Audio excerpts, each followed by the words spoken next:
With the King heading to Washington tomorrow, though, first of all, will the government take extra steps to tighten his security? Well, look, as you'd imagine, the government and the palace were in close cooperation with American counterparts in advance of the visit anyway, and further discussions will be taking place today ahead of next week. So there may be some step-ups in what was planned? There'll be appropriate security in place in relation to the risk, yeah.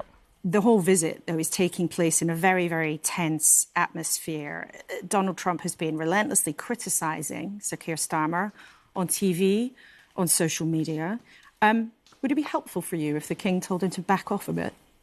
The King and the President have a very warm relationship, which I think is reflected in lots of different ways between the United States and the United Kingdom. In relation to the pressure from the President on our Prime Minister, Keir's been very clear that he interprets that as the President trying to pressure him about his involvement in the war in the Middle East. And this government's been very clear that it's not our war. We're not going to be getting involved in that way. But it's a bit more than that, though, isn't it? I mean, he said, I don't think he has a chance. If his policies become strong, which they are not, he can recover. But if he doesn't, I don't think he has a chance. I mean, is part of this visit for the King to have a bit of a quiet word and try and pull him back a bit? Well, look, the King is visiting to recognise the 250th year of independence. Our relationship started with a disagreement and yet has been a strong relationship for hundreds of years ever since. And there are often political disagreements between administrations, but the relationship that is pretty well bonded between the United States and the United Kingdom, both in terms of culture, language, families, business, all the way through to military and intelligence cooperation is pretty deep. Going to go and... Brian, what do you think, though, when you feel, when you think about this and when you see these images? I mean, there's something incredibly old-fashioned about it, isn't it? I mean, in the 21st century, it's an unelected monarch going to go and, fight for the country's reputation with an American president. I mean, I also think the President said a lot of very unpleasant things about particularly our troops in Afghanistan. Questioning whether or not they'd made any sacrifice at all. Exactly. And I think that these are insults which we are letting pass. And I think we have to recognise that. And that's why I don't think the King should go. You don't? But also for his own protection, I don't think he should go, because it's very unstable there at the moment. So I would have thought, in a safety point, the King should not go. After the events of last night, do you have any concerns about the King's security going to Washington? Well, of course, it's vital to make sure the King is properly protected and, of course, the President as well.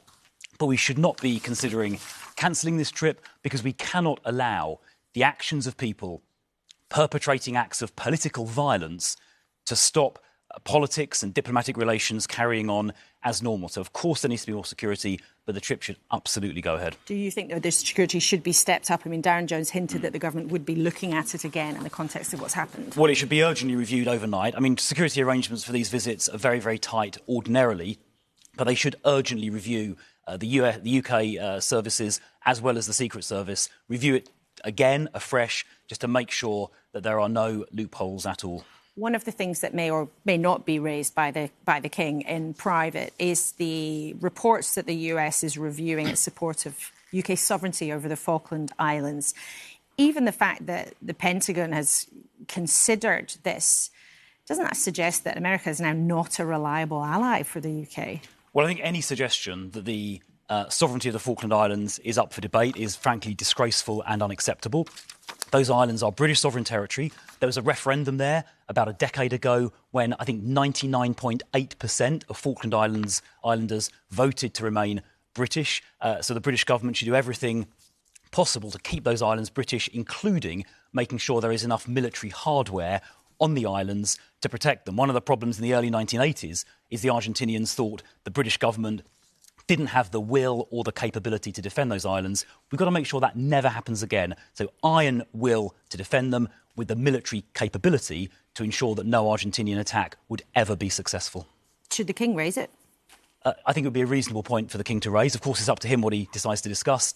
But I think it would be very reasonable for the King to raise that with President Trump, yes. Do you still think, as you said at the beginning of March, that Sir Keir Starmer's decision not to back the US conflict in Iran was a disgrace? That was your word. Well, I think he should have allowed the US to use air bases because we have a long-standing security partnership with America, and that is a two-way street. We work together on Europe's defence, for example. I don't think we should have joined in ourselves and sent our own planes, but we should have allowed them at least to use the bases. So do you still think it was a disgrace? Yes, I think it was. Yes, we should have allowed the Americans to use those air bases, RAF Fairford and Diego Garcia, I think, being the two ones specifically. We should have allowed them to use those bases, but I don't think we should have joined in ourselves. The Labour government here also made a huge mistake by not putting in place military assets to protect our Gulf allies and indeed Cyprus. In fact, they took a ship out of the Gulf in January. They failed to send a destroyer to the Eastern Mediterranean, leaving Cyprus undefended and leaving our Gulf allies exposed, which, by the way, I've spoken to quite a few people in Gulf states in the last 4 weeks. They are very, very unhappy and feel let down that we, the UK, haven't been present to defend them or help defend them against the attacks from Iran.